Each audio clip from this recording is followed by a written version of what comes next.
Item ಯಾವುದೇ ಇರಲಿ try ಮಾಡಿ ಆಚಿ ಚಿಕನ್ ಮಸಾಲಾ. ಸಿಲಿಕಾನ್ ಸಿಟಿ ಬೆಂಗಳೂರಿನಲ್ಲಿ ಮನೆ ಹುಡುಕ್ತಾ ಇದ್ದೀರಾ? OLX ನೋ ಬ್ರೋಕರ್ ಆಪ್ಗಳಲ್ಲಿ ಲೀಸ್ ಮನೆಗಳನ್ನ ನೋಡಿ ಅಡ್ವಾನ್ಸ್ ಕೊಡಲು ರೆಡಿ ಆಗಿದ್ದೀರಾ?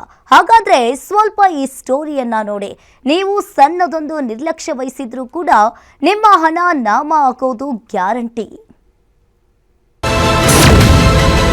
OLX ನೋ ಬ್ರೋಕರ್ ಮೂಲಕ ನಕಲಿ ಲೀಸ್ ಜಾಹೀರಾತು. ಪ್ರತಿ ಗ್ರಾಹಕರಿಂದ 10 ರಿಂದ 15 ಲಕ್ಷವರೆಗೆ ವಸೂಲಿ ಆರೋಪ. ಆನ್ಲೈನ್ ಲೀಸ್ ಡೀಲ್ಗಳ ಬಗ್ಗೆ ಸಾರ್ವಜನಿಕರಿಗೆ ಎಚ್ಚರಿಕೆ. ನಿಮ್ಮ ಹಳೆಯ ಚಿನ್ನದ ಒಡವೆನ ಅಧಿಕ ಬೆಲೆಗೆ ಮಾರಬೇಕೆ? ಆಟಿಕಾಗೆ ಕಾಲ್ ಮಾಡಿ 8880 ಅಟ್ಟಿಕಾ ಗೋಲ್ಡ್ ಕಂಪನಿ. ಬೆಂಗಳೂರಿನಲ್ಲಿ ಈಗ ಅತ್ಯಂತ ಅಪಾಯಕಾರಿ ನಯವಂಚಕರ ಜಾಲವೊಂದು ಆಕ್ಟಿವ್ ಆಗಿದೆ. ಲೀಸ್ ಹೆಸರಿನಲ್ಲಿ ಕೋಟ್ಯಾಂತರ ರೂಪಾಯಿ ಮುಂಡಾಯಿಸಿ ಸದ್ಯ 10 ಕುಟುಂಬಗಳನ್ನು ಬೀದಿಗೆ ತಳ್ಳಿರುವ ಮಹಾವಂಚನೆಯೊಂದು ಬೆಳಕಿಗೆ ಬಂದಿದೆ. ಯಾರೀ ಕಿಲಾಡಿಗಳು? ಹೇಗೆ ನಡೀತು ಈ ಮೆಗಾ ಸ್ಕ್ಯಾಮ್ ಗೊತ್ತಾ? ಇವರೇ ನೋಡಿ, ಅಭಿಷೇಕ್ ಮತ್ತು ಸಾಗರ್ ಎಂಬ ಇಬ್ಬರು ಆರೋಪಿಗಳು ಮೊದಲು RO ವೆಂಚರ್ ಪ್ರೈವೇಟ್ ಲಿಮಿಟೆಡ್ ಎಂಬ ಕಂಪನಿಯನ್ನು ಸ್ಥಾಪಿಸಿ ನಂತರ HSR ಲೇಔಟ್ನಲ್ಲಿ ಒಲ್ಲಿ ವೆಂಚರ್ಸ್ ಎಂಬ ಹೆಸರಿನಲ್ಲಿ ಕಚೇರಿಯನ್ನು ಆರಂಭಿಸಿದ್ರು. ನಾವು ಇಮಿಡಿಯೇಟ್ ಎಲ್ಲ ಆನ್ಲೈನ್ RTGS ಮಾಡಿ ಒಂದು 4-5 ಮಂತ್ಸ್ ಅಷ್ಟೇ ಎಲ್ಲ ನಾರ್ಮಲಾಗಿ ನಡೀತಿದ್ದು. ಲಾಸ್ಟ್ ಡಿಸೆಂಬರ್ 2025 ರೆಂಟ್ ಹೋಗ್ತಿಲ್ಲ ಓನರ್ಸ್ಗೆ. ಸೊ ನಮ್ಮನ್ನ ಹರಾಸ್ಮೆಂಟ್ ಮಾಡೋದು, ಪವರ್ ಕಟ್ ಮಾಡೋದು, ಈ ಥರ ಎಲ್ಲ ಹಿಂಸೆ ಮಾಡೋಕ್ಕೆ ಶುರು ಮಾಡಿದ್ದಾರೆ ಓನರು. ಆವಾಗಿಂದ ನಾವು ರೀಚ್ ಮಾಡೋಕ್ಕೆಲ್ಲ ಟ್ರೈ ಮಾಡಿದ್ವಿ. ಸೆಟಲ್ ಮಾಡ್ತೀನಿ ಅಂತಲೇ ಫೇಕ್ ಪ್ರಾಮಿಸ್ ಮಾಡ್ಕೊಂಬಂದು ಅಭಿಷೇಕ್ ಮತ್ತು ವೀಣಾ ಎಲ್ಲ. ಆಮೇಲೆ ವೀಣಾ ಅನ್ನೋರು ಕೆಲಸ ಬಿಟ್ಟಿದ್ದಾರೆ ಅಂತ ಹೇಳಿದ್ರು. ಆಮೇಲೆ ಕಾರ್ತಿಕ್ ಅಂತ ಫಿನಾನ್ಷಿಯಲ್ ಎಲ್ಲ ಮ್ಯಾನೇಜ್ ಮಾಡ್ತಿದ್ದಾರೆ ಅಂತ ಬಂದಾಗೆಲ್ಲ ಫೇಕ್ ಪ್ರಾಮಿಸ್ ಕೊಡ್ತಾಯಿದ್ರು. ಸೊ ಬರ್ತಾ ಇದ್ದು ಈ ಥರ ಏನೋ ನೀವು ಕೊಟ್ಟಿಲ್ಲ ಅಂದರೆ ನಾನು ಲೀಗಲಿ ಆ್ಯಕ್ಷನ್ ತಗೊಳ್ತೀನಿ ಅಂತ. ಬೆಂಗಳೂರಿನ HSR ಲೇಔಟ್ನಲ್ಲಿ 30ಕ್ಕೂ ಹೆಚ್ಚು ಮಂದಿಗೆ ಈ ಕದಿಮರು ಕೋಟ್ಯಾಂತರ ರೂಪಾಯಿ ವಂಚನೆ ಮಾಡಿದ್ದಾರೆ. ಇವರು ಮೋಸದ ತಂತ್ರ ಕೇಳಿದರೆ ನೀವು ಬೆಚ್ಚಿ ಬೀಳ್ತೀರಿ.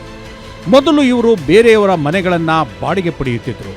ಬಳಿಕ ಅದೇ ಮನೆಗಳನ್ನು OLX ನೋ ಬ್ರೋಕರ್ ಆ್ಯಪ್ಗಳಲ್ಲಿ ಲೀಸ್ಗೆ ಲಭ್ಯ ಎಂದು ಜಾಹೀರಾತು ನೀಡುತ್ತಿದ್ದರು.